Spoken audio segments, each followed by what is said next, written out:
And now, it's time to sit back and enjoy the Two True Freaks Internet Radio Broadcast. Attention, people of Earth. Do not resist us. All who oppose us shall be annihilated. We command the most powerful army of monsters in the universe. They are sure to defeat your Earth monsters. All those who are hearing this are now under the control of the Earth Destruction Directive.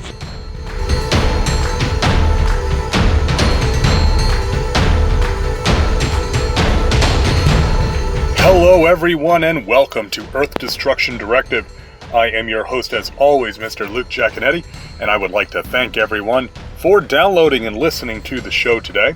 Hope everyone enjoyed our previous episode where we took a look at the second of Marvel Comics' Ultraman miniseries, The Trials of Ultraman. Very fun comic. Today we are going to be changing things up a little bit. We are moving not back to a movie or a TV show. We are actually going to be talking about a video game. We're going to be talking about the game Dawn of the Monsters, a daikaiju themed beat 'em up, which just recently came out. But before we get into that, we do have some news, so let's jump right into it. Up first, Shin Ultraman, which you'll remember from Gaiden episode 31, has been nominated for 8 Japan Academy Film Prize Awards. Now, these are the Japanese equivalent of the Academy Awards here in the States. And the movie's up for Picture of the Year, Director of the Year, Best Cinematography, Best Lighting Direction, Best Art Direction, Best Sound Recording, Best Film Editing, and Newcomer of the Year. Now, the awards are being held on March the 10th, so more on that as it develops. Probably, I guess, in the next episode, we'll see what the results of that are. Now, additionally, now we are getting very strong rumors that the Cleopatra Blu-ray release of Shin Ultraman will be out here in the U.S. on or around June 10th. This was first I saw reported by an outfit called Kaiju United. Looks like will include that U.S. dub in addition to the original Japanese audio. Obviously, more on this as we hear more on it. Very excited to get the Blu-ray of Shin Ultraman. As those of you who listen to that guide know, I really enjoyed that film. And I'm looking forward to seeing it again. I am a little curious about the dub, because I saw it subtitled, so I am curious about the dub. I've heard some varied takes on the dub. Let's just leave it at that, because I want to kind of make my own judgment on that one. In Gamera news, Gamera Rebirth, the Netflix animated Gamera project, has had more details announced. This will be a 6-episode series, and it's being hyped as Gamera vs. 5 Kaiju, with the first revealed foe being, unsurprisingly but not unwelcomed, Gauss. The series is slated to premiere worldwide on Netflix sometime in 2023. Again, more information as we get it. Now, speculation, of course, running wild on just who those other 4 enemy kaiju are going to be. A lot of chatter that I've seen that the final one will be a new monster of some kind, which I can see that. Personally, I would like to see some of my favorites, Barugan, Virus, but we're just going to have to be patient to see who we get in that series. Hey, maybe Garasharp. I'm just putting it out there. Maybe it's time for Garasharp to finally make an official debut. In theatrical news, Godzilla Tokyo SOS is evidently going to receive a one-night special engagement from Fathom Events here in the US on March 22nd. Now, the odd thing is that as of recording, that date has popped up on the websites for specific theaters, including Regal, which normally does the Fathom Events in my neck of the woods. But it's not actually shown up on the Fathom Events website yet. So it looks official, it sounds official. I'm just going to put a little small asterisk next to this until it shows up on that Fathom Events site. That says to me that maybe that date could still shift a little bit. All that being said, after the evident success of GXMG last year, Tokyo SOS seems like a no-brainer to me. Keep checking your local theaters and the Fathom Events site if you're interested in that. Personally, I like GXMG better than Tokyo SOS, but I'm sure Tokyo SOS would look really cool on the big screen. And I didn't get to go to the GXMG one-night event, so it would be nice if I could do the Tokyo SOS. Of course, speculation already running crazy that after GXMG last year, Tokyo SOS this year, there's already a strong contingent saying, hey, Does that mean Final Wars next year? And that does make sense, but little too early to tell on that. In home media news, SRS Cinema has a new Blu-ray release coming out in April entitled Super Legend God Hikoza. Hikoza is the new film from Minoru Kawasaki. Now, he was the director of Monster Seafood Wars, and this film looks to be along very similar lines of absurdity. Pre-orders are available for the Blu-ray right now. Like a lot of SRS Cinema releases lately, it does include a poster. Shipment expected to begin fulfillment late April. Movie sounds like an absolute hoot. I've generally been very happy with supporting SRS Cinema, so I will be picking this one up. Head over to srscinema.com if you're interested. In comic book news, February's issue of Previews has a listing for the Giga Complete Series Collection. Now, I missed this when it first came out. This 5-issue miniseries from Vault Comics tells the story of ancient giant mecha named Giga, who fought a war for centuries, but when the war was over, they became humanity's new habitat as well as their new gods. Now, when a disgraced engineer discovers an apparently murdered Giga, causes chaos for the new society, which is ruled by a controlling, technology-based religion. I don't know how much of this story is really what one would consider a mecha versus a dystopian science fiction story, but the premise in and of itself does sound really intriguing. Collection is in shops May 24th, retails at $17.99. You can check out previewsworld.com to find out information on this and talk to either your local comic shop or there's obviously different mail order outfits you can use as well if you're interested in picking that up. And finally, in podcast network news, the Two True Freaks Internet Radio Broadcast Network now has a server on Discord. And if you connect to the server, you can navigate over to the Earth Destruction Directive channel and connect with myself and other listeners. Now, I'm a little behind the times. I'm still kind of learning all the tricks for Discord, but if nothing else, it gives everyone another avenue to not only reach me, but also to reach the entire Earth Destruction Directive community to talk. Now, the link to the TTF server is in the show notes for this episode, and I'm going to add it in the show notes going forward, or I'm going to try to add it to the show notes going forward. I'm going to include it on my list of permalinks on the YouTube as well. So I look forward to seeing all you there. If you use Discord, drop in, say hi. Love to talk Earth Destruction Directive with everybody out there. All right, that's all the news I've got. If you have any news that you think would make sense here on Earth Destruction Directive, go ahead and send it to me, earthdestructiondirective@yahoo.com, and we'll talk about it here on the show. All right, I'm going to take a quick break, and when we get back, we're going to get right into Dawn of the Monsters right here on Earth Destruction Directive. You know, I'm the kaiju guy now thanks to the Monster Island Film Vault, but before that I was the superhero guy. I wonder if there's a way I could combine those. Hey, Nathan. Travis from Kaiju Weekly? Yeah, I'm here because I need a co-host for a new Toku Heroes podcast. Oh? What's it called? Shin! Standing by. Complete. That's right, heroes. We are the Henshin Men, a tokusatsu superheroes appreciation podcast. Join us as we watch several episodes of a TV series from the wide world of Henshin heroes and discuss their merits and cultural significance. Starting with one of my all-time favorites, the original Kamen Rider from 1971.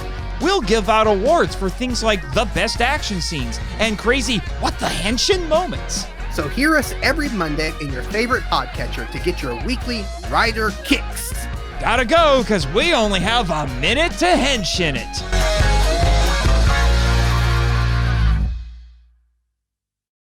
All right, we are back here on Earth Destruction Directive. Dawn of the Monsters is a beat-em-up, or brawler, as some of the kids nowadays say, video game developed by 13 AM Games and published by Way Forward.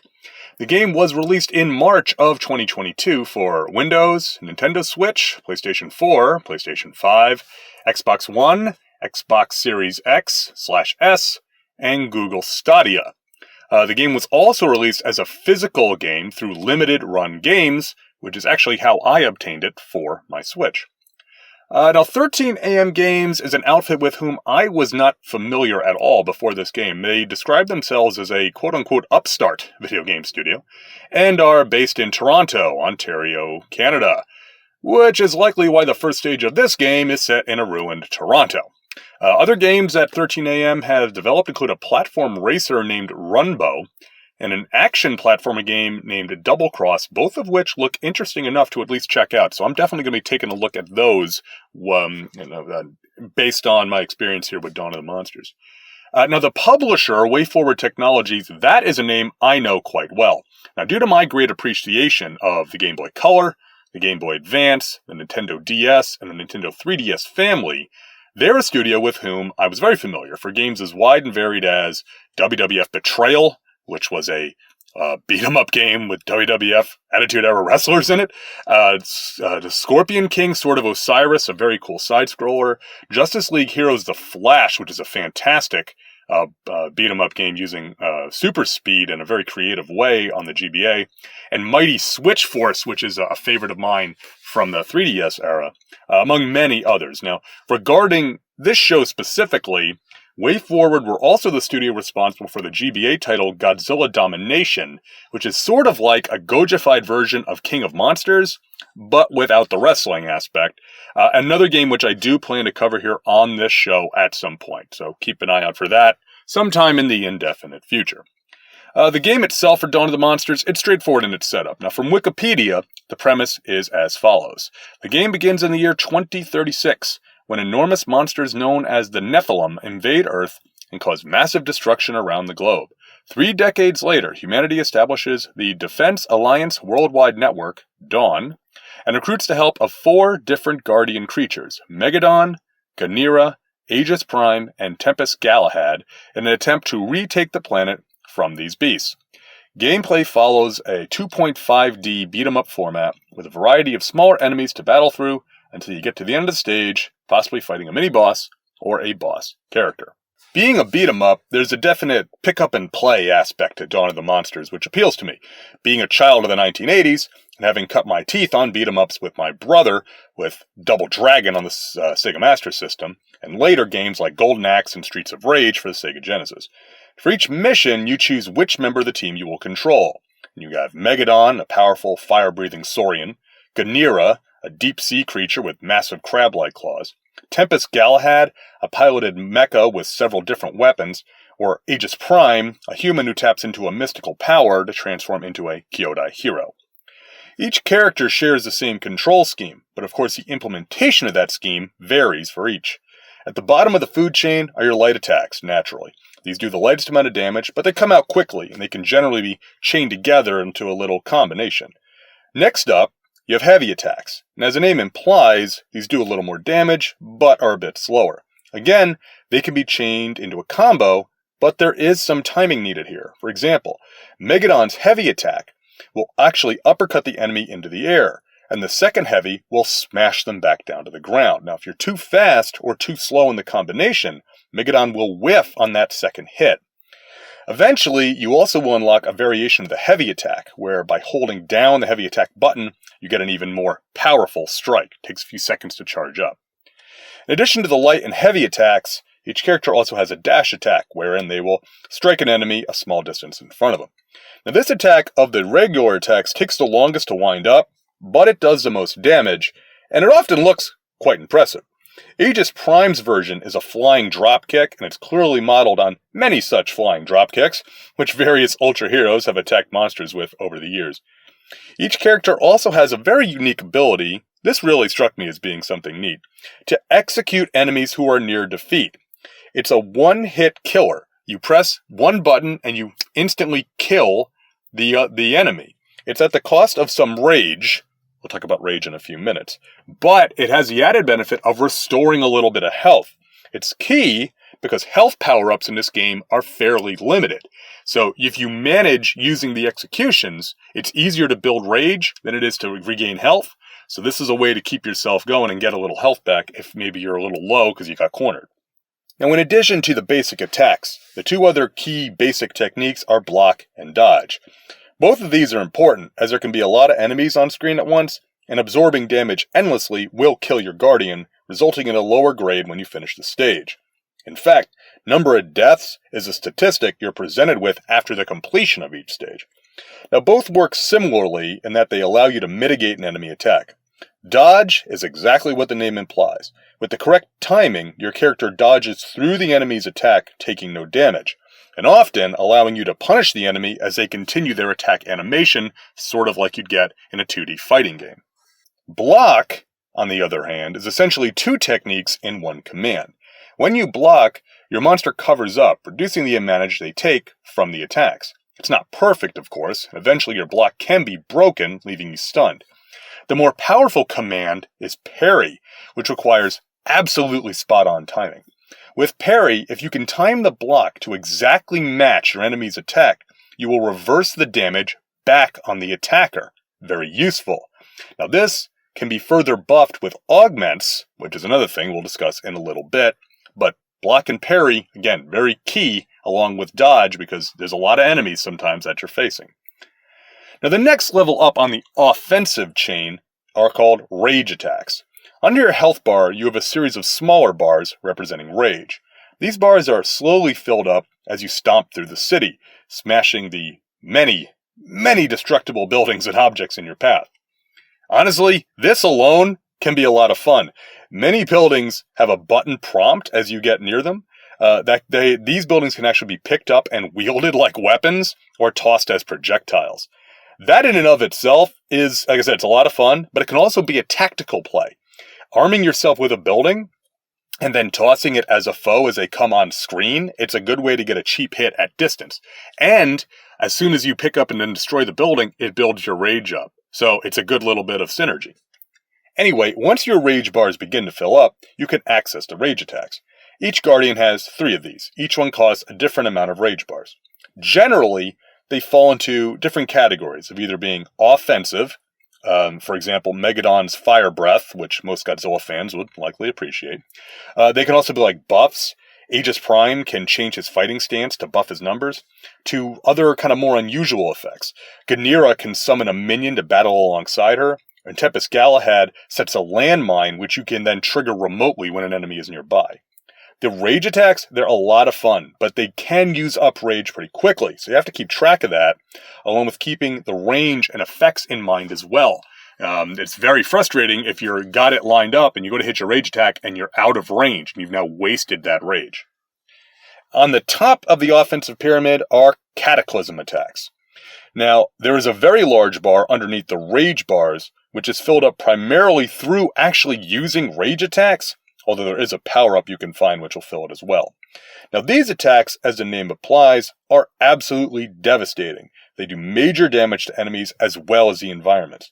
Now given the nature of the bar required to charge them, they can take a while to get to. So you want to make sure you're ready to use them before hitting that command. These are graphically really quite impressive as well. Megadon unleashes a massive explosion of geothermal energy. Ganira floods the entire combat zone. Tempest Galahad pulls out a massive plasma cannon, when in doubt, firepower, and Aegis Prime unloads with a major flurry combination.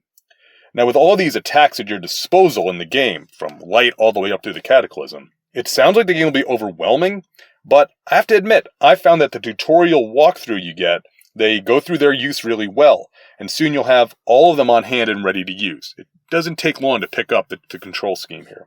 Dawn of the Monsters is broken down into 35 different levels, starting with a tutorial stage and then followed by a standard mission in Old Toronto. Now this is followed by missions in Foz de Iguaçu, which is in Brazil, Cairo in Egypt, and then Tokyo, Japan, naturally. Now each one of these areas has a series of missions which get progressively harder, as one would expect, and as new standard enemies are introduced, they are actually called out and presented to the player. I like that. So as a new standard enemy shows up, they get a zoom in on them and they give you their name. You can imagine like an anime or a tokusatsu when a new character shows up for the first time and they put their name on the screen. That's what I thought with this. Each area is capped with a battle against a monarch, a big boss of the Nephilim. These are major battles requiring planning and strategy. Running straight at a boss will get you stomped into the dirt. So don't be surprised if these monarch fights take a couple of tries before you get them figured out. I know they did for me. Now there's also a training stage where you can work on your combinations and all the characters' different attacks, represented in the story as a holographic training suite. Now, as you advance through the game, you can also unlock achievements typical of modern games. These can range from defeating a specific monarch, to achieving specific actions, such as throwing one enemy's own projectile back at it, to oddball ones like roaring with each of the guardians. Between missions, there is a lot to do and see as well. The story unfolds via cutscenes, again, typical for this type of game, as we learn about the different characters and the larger story around Dawn, the Nephilim, and the Guardians themselves. The art of the cutscenes, and in fact, the art of the entire game, has a pseudo-manga feel to it, without being an outright manga style. The director, Alex Rushdie, described the art design as a mix of manga and the works of like Mike Mignola. And I can see that in the character designs and the severe angles used throughout the game. That definitely has that Mignola style to it. In addition to the cutscenes, you can also access chats, which are little short snippets of scenes which only last for a limited time before they disappear. These often tease or hint at what may be coming down the road in the storyline, so they recommend every time you finish a mission to go back in and check the chats because, as I said, they're only there for a little bit of time before they disappear, which is interesting. I'm not sure I've ever seen that in a game like this, where we have little bits of story that you can only get for a limited time, and then if you miss them, you won't see them. That was kind of interesting to me. You can also check out the R&D lab, where using funds earned from your mission rankings, you can buy upgrades and cosmetics. And one nice touch is that the upgrades, which typically just give an increase to the health or the rage bar, they apply across the board. So if you buy one upgrade, all 4 Guardians get that benefit. Now, cosmetics, which come in the form of color schemes, they are only for a specific Guardian, however. Finally, the last thing you can do, you can check out the archives where profiles of the new Nephilim monsters are located, along with background information on the Guardians, and an ongoing research tab detailing information being revealed as part of the story. The archives are also a nice way to check out the art on the Nephilim, as they typically have a nice clean look at each enemy, along with some intel on their style of attacks and mode of operandi, I guess you could say. One of the touches which sets Dawn of the Monsters apart from traditional beat-em-ups are augments. We mentioned these earlier. Augments are earned after each mission, and they are bonus buffs which allow you to customize the loadout on your Guardian. For instance, an augment will give you a damage bonus for a few seconds on a heavy attack if you had a combination of 3 light attacks, and another would stun all nearby enemies after performing an execution. Each Guardian gets 3 slots to equip augments, and you earn 4 augments after each mission, although some of these are typically ones you have already had, or duplicates, which can be sold for cash to then spend at the R&D lab. Having the 3 slots does allow you a fair amount of customization, as you can match the augments to each Guardian's strength, or mix and match to either synergize the augments or have them complement or support each other. In the marketing material, this is touted as a sort of RPG-style advancement, and while I would not quite go that far, it is a nice addition to the game which gives you a nice level of additional control over the development of your Guardian. You combine these augments with the cosmetics available over in R&D, you can definitely put your own stamp on your favorite character and make the game work for you. I also want to make sure to mention that the game, like any good beat-em-up, can be played solo or 2-player cooperative. However, as I do not know anyone else with a copy of the game for the Switch, I have not been able to try out this feature. Multiplayer seems like a no-brainer for beat-em-ups. Like I said, this game is no different. Hopefully, I will get a chance to try that out at some point, but for now, I'm stomping solo. So, you may be asking, Luke, what does it all mean? Specs and features are all well and good if the game doesn't have it when the digital rubber meets the road. So, let's get into the notes. When I first started up the game, I have to say I was really impressed with the presentation. For a beat-em-up game, I like that there was a piece of the story to get you started and present where you were coming into the story right up front. The opening also gave a brief glimpse into the 4 characters as a preview of sorts. From there, I figured we would end up at a menu. But actually, you go straight into the first mission in Toronto, which is that tutorial, and you play as Megadon. This part I did find a little strange. You do not get to choose your character for the tutorial. But the more I thought about it, I figure, most players, they're going to want to start as the Godzilla analog anyway, so let's cut to the chase. The tutorial does a good job of walking you through the controls and the options you have available, moving from basic city smashing to the basic attacks to executions, rage attacks, finally cataclysm attacks. Nice touch is that once you finish that stage, you can replay the tutorial mission with any character, which I found quite helpful to get a feel for each one, because you know what's coming. It's not super challenging, but it lets you, in a real environment, try out the different combinations and attacks that all the characters have. The gameplay is straightforward, very easy to jump into. Very quickly, you find yourself thrown into the fray, wading through the ruins of Toronto, smashing through different Nephilim. There's a definite sense of discovery as well here, both with the different attacks and abilities of your Guardian, but also the new and varied enemies which are introduced as you advance. You learn pretty quickly that there are some enemies you can just slam into and overpower, but most of the time the game wants you to use the various attacks wisely, fight with your head, as well as your claws or fangs or blasters or whatever. Right out of the gate, I found the controls mostly to be intuitive and easy to learn. Performing combinations of the light and heavy attacks, fighting the rage on dash attacks, all pretty second nature. Rage and Cataclysm were straightforward as well once you learn the controls for them. The biggest challenge control-wise from the start, for me, was actually dodge and block and parry. This aspect reminds me a bit of the parrying system in Metroid Samus Returns for the 3DS family, which, as an aside, is a great game that if you've, the first Metroid game I've ever beaten, and I beat it a couple years back, highly recommended if you're into Metroid at all, but this is not a Metroid podcast. Now, in both that system and this system, the timing is absolutely crucial to turn away the enemy attack. It's forewarned by a flash from the enemy as they're getting ready to attack. The dodge and parry controls do take some time to learn, but it can be done. It's unfair, it's very exact. Once you have the timing down, you can do it most of the time, and it's very helpful. I personally am better at the dodge. I think dodge may be a little bit more forgiving than parry, but dodge is still useful. Like I said, it's similar to a 2D fighting game where if you can dodge the attack, you can punish the opponent, and I find that works pretty well. I'm still working on parry. I can get it, but it's got to be right on, it seems like, with parry. The artwork has a cel-shaded look, like a digital ink and paint, if you will. The Guardians and the Nephilim stand out very nicely against the backgrounds. The colors are evocative and bold. Megadon looks like an absolute fiery force of nature, while Tempest Galahad looks like something between a cross of a Jaeger and a traditional super robot. The rank-and-file Nephilim seem to be mostly from the Pacific Rim school of kaiju design, but there are some more outlandish ones mixed in there, including a species which spit organic grenades across the screen, or a different one that charge like bulls to gore you with their long horns.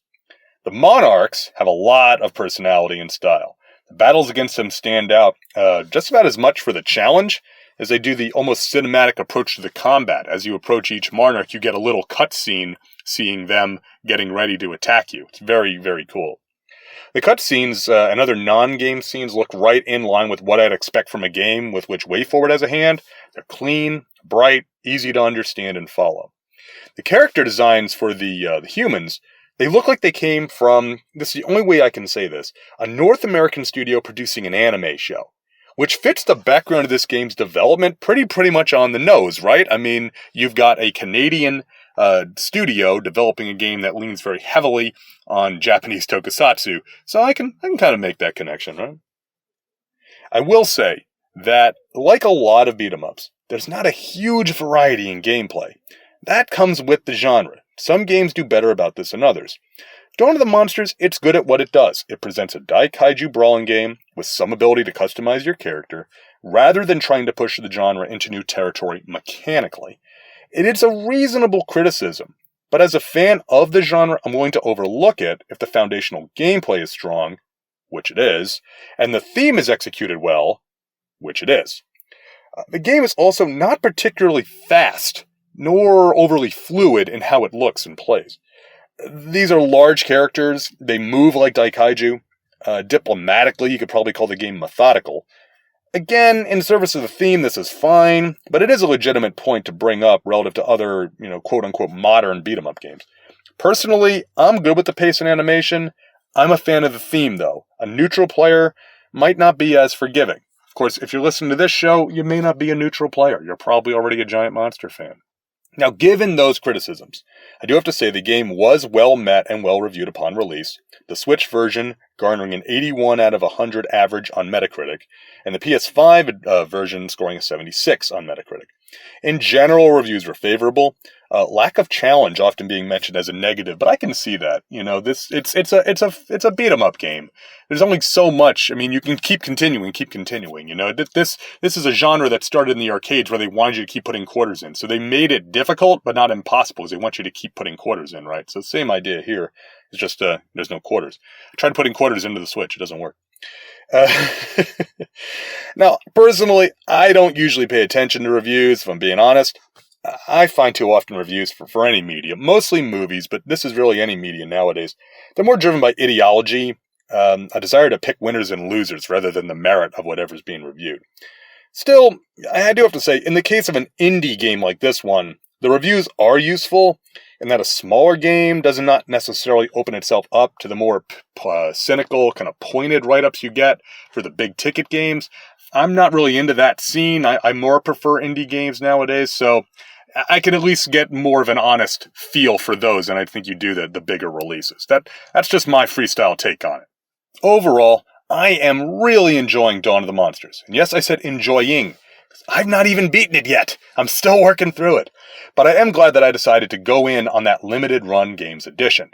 As a game to pick up and play for a little bit after work, not requiring hours of dedication in a single session to make any positive advances, Dawn of the Monsters fits the bill nicely, letting me just smash some city blocks and wipe out some enemies for a while, and put it down and come back to it later. Game looks nice, it runs really well in my Switch Lite, and captures the feel of a giant monster comic book or cartoon series really strongly. Now, if you're a fan of beat-em-ups, or maybe you're curious about them and want to give one a shot, and you're listening to this podcast, Dawn of the Monsters would be a worthwhile game for you to pick up. And as I said, it's available for all sorts of different systems. So if you'd like to own Dawn of the Monsters, it is available on the digital storefronts for all of those major platforms, as I mentioned at the top of the segment. Now, if you want that physical copy of the game, however, that will be more of a challenge.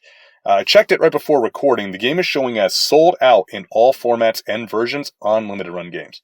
So if you must have it physically, it's going to have to be the secondary market.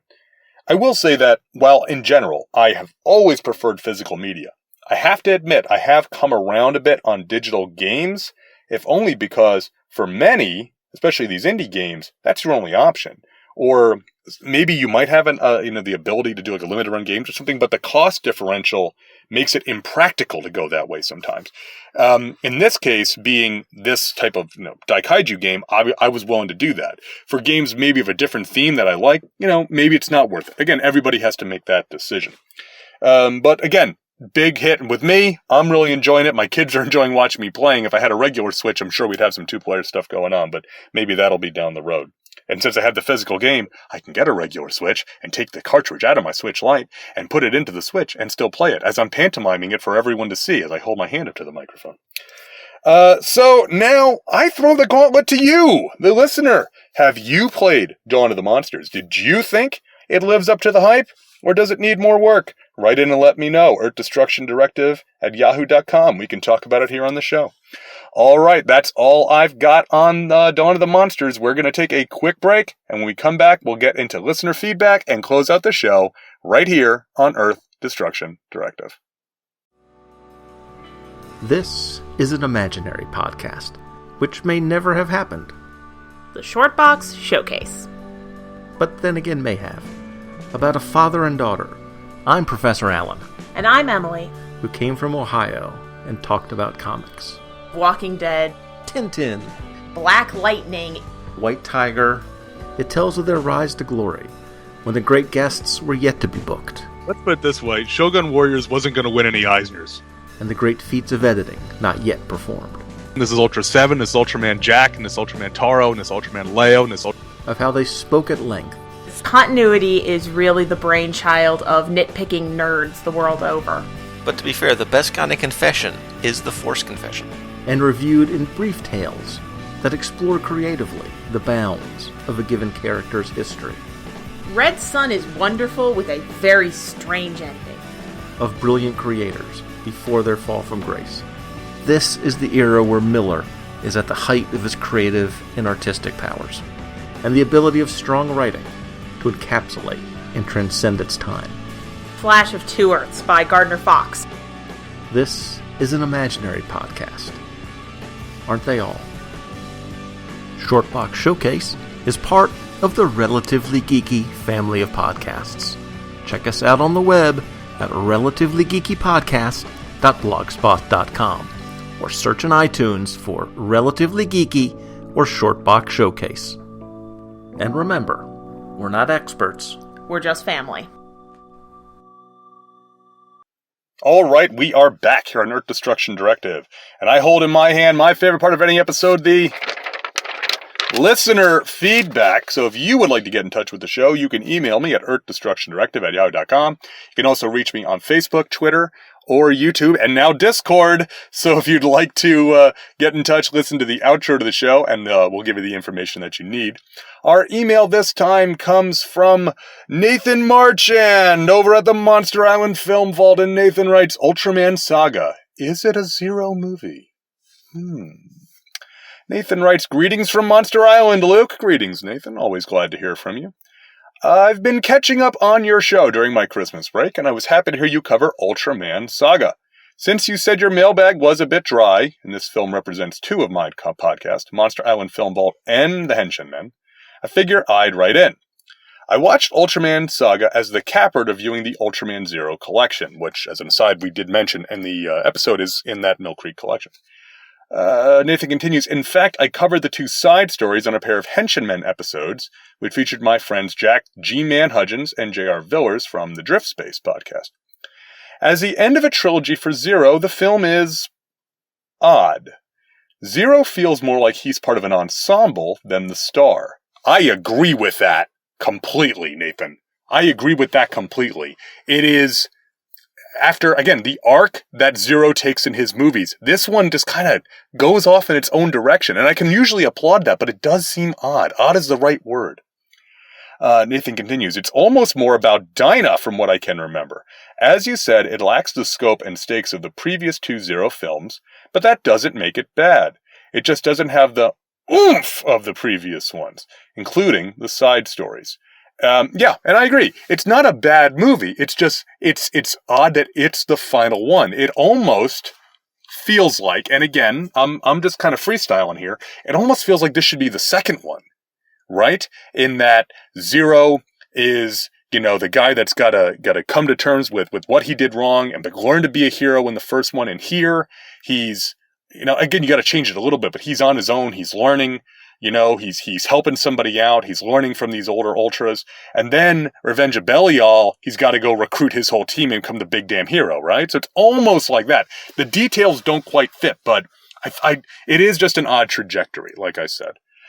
Nathan continues, I do like the interesting concept, the funny ideas, and the pretty girls, though. Oh, Nathan, you dog. Until next we meet again, hopefully on either of our shows, keep 'em stompin'. Sincerely, Nathan Marchand, host and curator of the Monster Island Film Vault. Nathan, thank you very much for writing it. It is always good to hear from you, and we do need to collaborate again sometime in the near future. Always fun to talk to you. And yeah, Zero, Saga is, it's a good standalone little movie. And I don't mean that in any pejorative way. I like the movie. It's just, compared to the two before it, it's just different. And sometimes different is good, sometimes different is bad, sometimes different's just different. And in this case, I really do think it's different is just different. And it's enjoyable on its own right. And it's funny because, as we've seen with like Ultra Galaxy Fight, we've seen the continued evolution of Zero. And Saga fits in well with that, I think. The idea that now everybody's starting to look up to him a little bit, right? So thank you very much, Nathan, for writing in. Great to hear from you. So social media, likes, shares, retweets, thumbs ups, all those good things for the last episode came from my brother, Mr. Jason Giaconetti, John Vanover, Gene, the podcasting machine Hendricks, Chris Mounts, Derek WC, that fanhole, Tim Elliott, Billy D, aka Doc Strange, Bob Hansen, Matthew Master Giovanni, Brian Sever, the aforementioned Nathan Marchand, and Jimmy from NASA. Together they are the Monster Island Film Vault. Mr. Lomax, Camo Bat Dad, Crystal Lady Jessica, the Henshin Men podcast, the Two-Man Power Trip podcast. It's really just a Power Trip podcast, but I call it the Two-Man Power Trip podcast. Robert Ludwig, the most sane man among us, the Telltale Mind, Jeffrey Brown, Keith G. Baker, and Professor Alan Middleton from the Relatively Geeky Podcast Network. Thank you, everyone, for all of your support on social media. I say this all the time, and it's always true. Social media helps a podcast out so much because it gets the word out and really just shows people what you're enjoying. And if there's a podcast you listen to, whether it's Earth Destruction Directive, Monster Island Film Vault, Bots, Bugs, and Babes, Get Back to the Wrestling, the Vault of Starting Monster Horror Tales of Terror. I guess there are other podcasts out there. I don't know. Any podcast you listen to, put them out there on social media. Give them a like on Facebook. Give them a like and a retweet on Twitter. Boost them any way you can, because anything to get these fan podcasts out there, it really helps them out, and it's really appreciated. I'm speaking for myself, but I know I speak for other podcasters when I say it is appreciated, and it really means a lot. So thank you, everyone, for there. I also would like to take an opportunity to say, as always, Earth Destruction Directive is for everyone. If you want to be part of this podcast as part of the giant monster culture, you're welcome to interact with this show in any way that you feel comfortable, right? We've had kind of a rough last few months as far as things going down in the fandom that have been really, have really brought a lot of grief, right? And so this show is about celebrating what I love, and I love giant monsters, and I want to share that with people. So if you want to be part of that, you're welcome to be. Interact with this show however you'll feel comfortable. You can join the Discord, and you can talk to us there. You can write me an email. You can hit me on Facebook, YouTube, Twitter. However you feel comfortable, most comfortable reaching out, please get in touch, okay? And, don't be like, well, I'm just getting started. I don't know. Everybody gets started somewhere, right? Everyone gets started somewhere with whatever hobby it is. Everybody is a noob at some point, right? So the trick is from being the new guy, and I don't mean that in a gendered way, from the new guy to good old, right?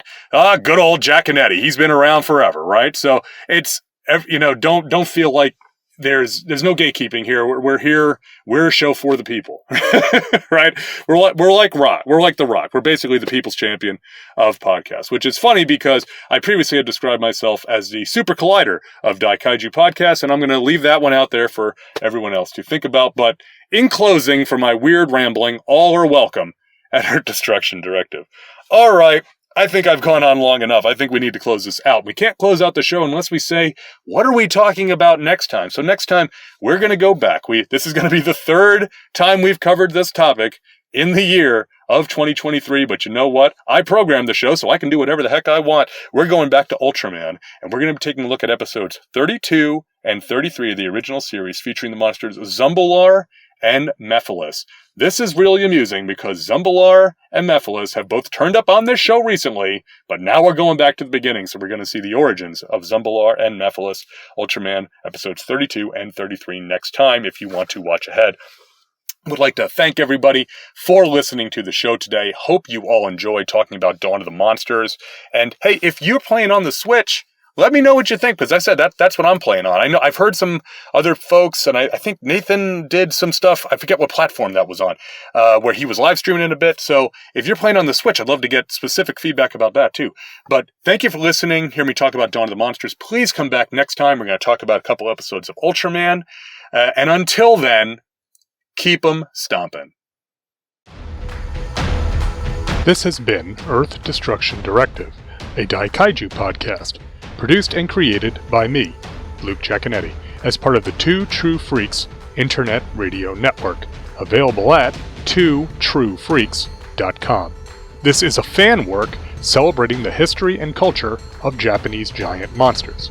All movies, TV shows, comic books, characters, and other intellectual property is copyright their respective copyright holders, and no infringement is intended or implied. If you would like to send an email to the show, you can email me at earthdestructiondirective@yahoo.com. I try to respond to all emails, and if you send in some comments, I will read them on the show. All episodes of Earth Destruction Directive can be found at twotruefreaks.com. You can also find the show on your favorite podcatcher. Just search for Earth Destruction Directive. You can even leave a review on your podcatcher of choice if you'd like. You can find me on Facebook. Just search for first name Luke, last name EDD. You can also get in touch with me on Twitter. Just search for the handle @LJacone. That's LJACONE. The theme song for this podcast is Future Gladiator by Kevin MacLeod, downloaded from incompetech.com, licensed under Creative Commons by Attribution 4.0 license. Thanks for listening, and be sure to come back next time for more city-stomping fun here on Earth Destruction Directive.